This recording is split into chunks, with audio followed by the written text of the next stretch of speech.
ఓం శ్రీ సాయిరామ్. శ్రీ షిరిడి సాయిబాబా జీవిత చరిత్ర పారాయణం chapter 31.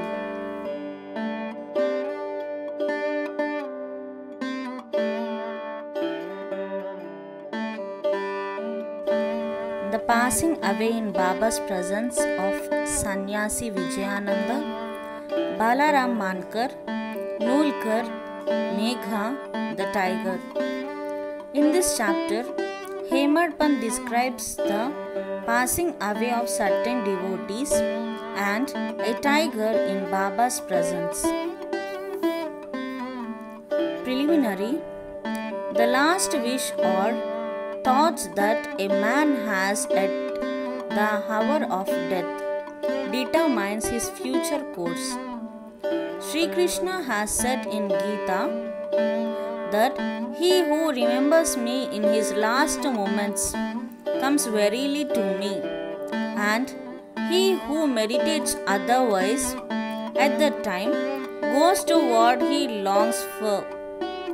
We cannot be certain that we can entertain a particular good thought in our last moment, for more often than not, we are more likely to be frightened and terrified by death. Hence, constant practice is necessary for enabling us to fix our mind on any desired good thought at any moment. All saints therefore recommend us to remember God and chant His name always, so that we may not be perplexed or perturbed when the time for departure comes. The devotees on their part surrender themselves completely to the saints, fully believing that the saints would guide and help them in their last moments. A few such cases will be noted here. Vijayananda Swami. A Chennai sannyasi named Vijayananda started on pilgrimage to Manas Sarovar. En route, on hearing Baba's fame, he halted at Shirdi. There he met one Somadevaji Swami of Hardwar and inquired from him about the Manas Sarovar trip. The Swami told him that the Sarovar was 500 miles above Gangotri and described to him the difficulties of the journey, plenty of snow and the change of dialect every 50 kos, and the suspicious nature of the local people, who give a lot of trouble to the pilgrims on the way. On hearing this, the sannyasi was dejected and cancelled the trip. Then, when he went to Baba and prostrated himself before him, Baba got enraged and said, "Drive out this useless sannyasi. His company is of no use." Sannyasi did not know Baba's nature. He felt discomforted but sat there watching things that were going on. It was the morning darbar and the masjid was overcrowded. Baba was being worshipped in various ways. Some were washing his feet, some taking the tirth holy water and drinking it heartily, and some touching their eyes with it. Some were applying sandal paste and some scents to his body. And all were doing these things forgetting the distinction of caste and creed. Though Baba got enraged with him, he was filled with affection for Baba and he did not feel like leaving the place. He stayed in Shirdi for 2 days when he got a letter from Chennai stating that his mother was very ill. He felt very dejected and wanted to be by his mother's side, but he could not leave without Baba's permission to return home. The omniscient Baba, knowing the future, said to him, "If you so loved your mother, why did you take the sannyas? Attachments make misissue of an agregab. Go and sit quiet at your lodging. Wait with patience for a few days. In the Vada, there are many robbers. Bolt your doors and be very vigilant. The thieves will carry everything, whether wealth and prosperity and transient, and the body is subject to decay and death. While knowing this, do your duty, leaving all attachments with the timings and things of the world and the next. He who does this and surrenders himself to the feet of Hari, Lord, will become free from all the troubles and attain bliss. The Lord runs and helps him who remembers and meditates on him with love and affection. Your store of past merits is considerably, so you have come here. Now, attend to what I say and realize the goal of your life. Begin from tomorrow the study of Bhagavat. Do 3 saptahas, that is 3 readings, during 3 weeks. Conscientiously, the Lord will be pleased with you and will destroy your sorrows. Your illusions will vanish and you will get eternal peace. On seeing that his end was approaching, Baba prescribed this remedy and made him read Ram Vijaya, which pleases the god of death. Next morning, after bathing and other purifying rites, he commenced to read Bhagavat at a secluded spot in the Lendi garden. He completed 2 readings and thereafter felt much exhausted. He returned to the Vada and stayed in his lodging for 2 days. And on 3rd day he breathed his last in Fakir Baba's lap. Bade Baba slap. Baba asked the people to preserve the body for 1 day for a reason. The police afterwards came and, on making proper enquiries, gave permission for disposal of the body. It was buried in a proper place with due rites. In this way, Baba helped the sannyasi and ensured him sadgati, salvation. Now, Balaram Mankar.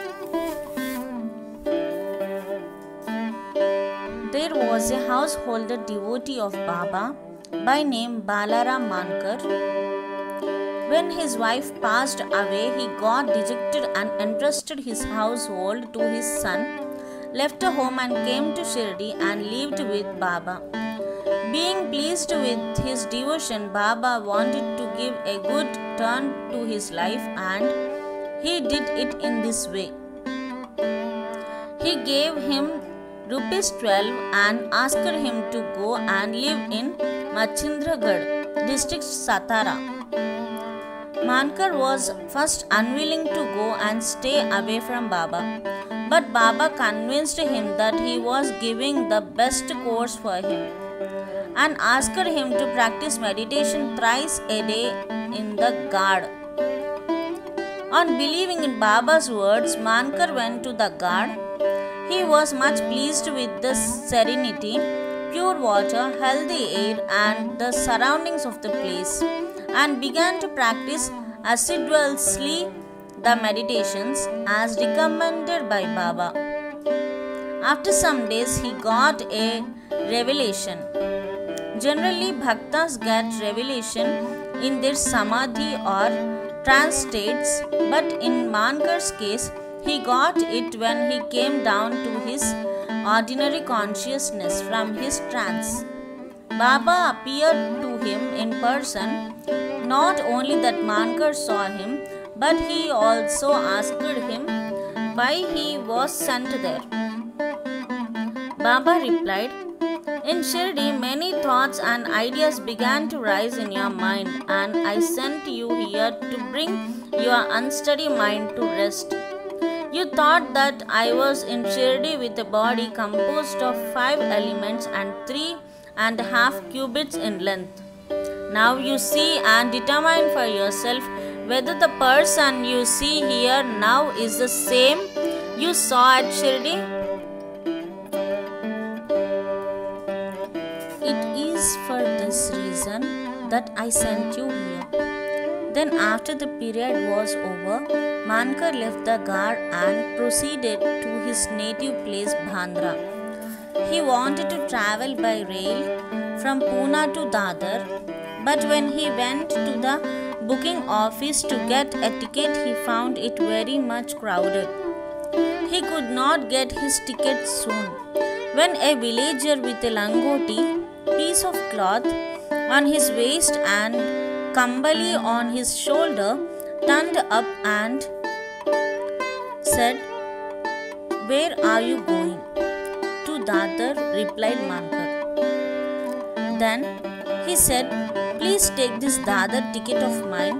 As I have some urgent work here, I have cancelled my Dadar trip." Mankar was very glad to receive the ticket and was taking out money from his pocket when the rustic disappeared in the crowd. Mankar tried to find him out in the crowd, but in vain. He waited for him till the train left the station, but found no trace of him. There was a second revelation Mankar got in a strange form. Then Mankar, after visiting his home, again returned to Shirdi and remained there at Baba's feet, following his bidding and advice. In the end, he was very fortunate to leave this world in the presence of Baba. Tatya Sahib Nulkar. Hemad Pant gives no particulars reading and regarding about Tatya Sahib Nulkar, except the bare mention of the fact that he gave up his ghost in Shirdi. A brief summary of his account that appeared in the Sai Leela magazine is given here. Tatya Sahib was a sub-judge at Pandharpur in 1909. When Nana Sahib Chandorkar was Mamaltadar there, both met often and exchanged words. Tatya Sahib did not believe in saints, while Nana Sahib respected him. Nana Sahib often told him the Leelas of Sai Baba and pressed him to go to Shirdi and see Baba. Nulkar finally agreed to go to Shirdi on 2 conditions. He must get a Brahmin cook and he must get good Nagpur oranges for presentation. Both these conditions were providentially fulfilled. A Brahmin came to Nana Sahib for service and he was sent to Tatya Sahib, and a fruit parcel containing 100 beautiful oranges was received by Tatya Sahib, the consigner being unknown. As the conditions were fulfilled, Tatya Sahib had to go to Shirdi. At first, Baba was much enraged with him, but by Tatya Sahib got such experiences that he was convinced that Baba was God incarnate. So he was enamored of Baba and stayed there till his death. As his end was approaching, sacred literature was read out to him. And at the last hour, Baba's Pada Tirtha was brought and given to him for drinking. Baba, on hearing of his death, said, "O Tatya went ahead of us, he won't be reborn." Megha. The story of Megha has been already described in chapter 28, When Megha died, all the villagers followed the funeral procession. Baba also accompanied them and showered flowers on Megha's body. After the obsequies were performed, tears flowed from Baba's eyes, and like an ordinary mortal, Baba showed himself overcome with grief and sorrow. Then, covering the body with flowers and crying like a near relation, Baba returned to the masjid. Many saints have been given Sadgati to men, but Baba's greatness is unique. Even an animal like a tiger came to Baba's feet for being delivered from demerits. It is this story which will be narrated now.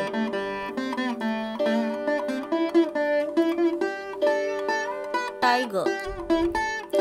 7 days before Baba passed away, a wonderful incident occurred at Shirdi. There came a country cart and stopped in front of the masjid.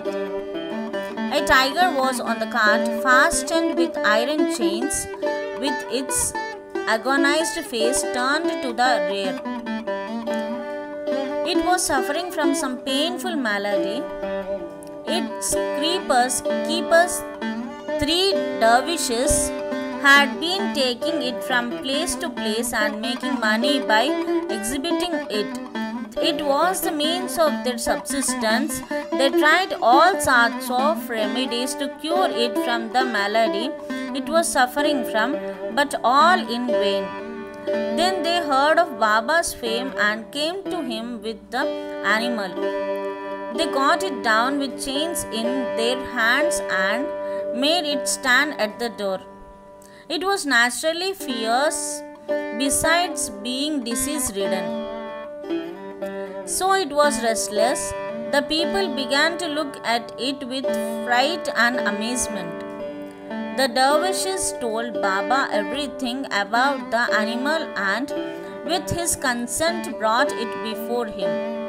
As it approached the steps, it retreated on account of the awe of Baba and hung its head down. When both saw each other, it got on to the step and looked at Baba with affection.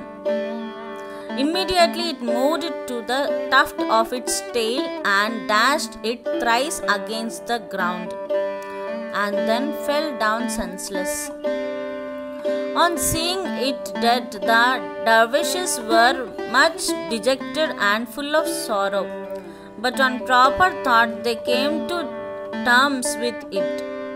They considered that as the animal was diseased and nearing its end, it was very meritorious on its part that it met its death at the feet of Baba. It was their debtor, and when the debt was paid off, it was free from and met its end at Sai's feet. When any creatures bow down their heads at saints' feet and meet death, they are liberated, unless they have got a good store of merit on their account. How could they get such a meritorious end?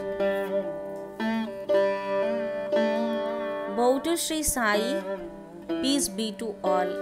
Om Sri Sai Ram.